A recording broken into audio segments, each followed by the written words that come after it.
Welcome to Sim Reality ITV. Pana partner chikupema updates. Pana tichikudza zvinenge zvichiitika ndine video yandinaro dakuatidzai about two my videos ezvo zvaitwa naSoulja Love this year before asati atisiya. Saka first video chakuatidzai ivideo yaSoulja Love yaita yanozva 2021.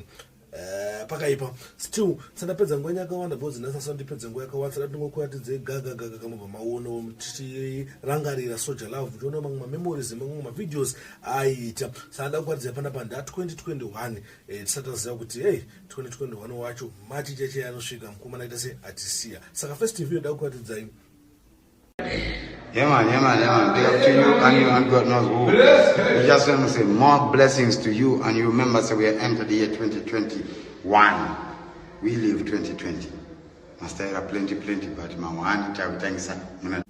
Right, marona video mkomana achitara kuti 2021 chichaine maplanzo ake angaina 2021 but still mwari vanenge vatonga anditika right ngeneva dzimwe video futi yaSoulja Love a very painful video yaSoulja Love atenga moto yake achitana nezvemota yake marims manyowani machima plans esa angainawo but still mwari vakati vanga vatonga anditika nguva inenge yakwana watizive misine nguva painokwana saka still changokuatidzai futi.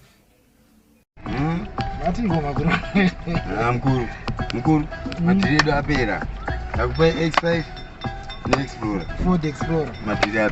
Nema rima here. Nema rim ayo. Auzondichinjira. Yes. Ya super trust. Answe. Nasi date. Ndikuze wada. Nasi date. Wada. Ndakuze. Ausikundi trust nasi. Wakangana wasubaru. Aiwa ndoziya. Ai wakauri mukoma. Nasi date ndiani taura date. Nasi date ndi Sandani. Sandani. Phone yedu kuti chigode 20 aiwa azviti gore riti 2021 tirimu uri kupisa mwana serious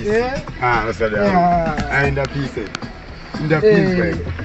kuru ndakaenda makaenda ngoendeza ndiri yakapera maku ndinganyazondipinza kamanje onzgere wanposini. Right, mazvonawo ndo mamwe videos anambosangana vanda akuatidzeo mumbono memories nemaplans airongwa nemukomana mugore rino iri pakaipa zvinorwadza but still tenge tichingoti rest in peace kumureko komusakwa, rest in peace kune team yese nefamily yese nemafriends aSoulja Love. Tese sezimdanzo tarasikiwa zimdanzo will never be the same pasina Soulja Love andika saka pakaipa mahwambe murambi still tinongoti rest in peace chibaba.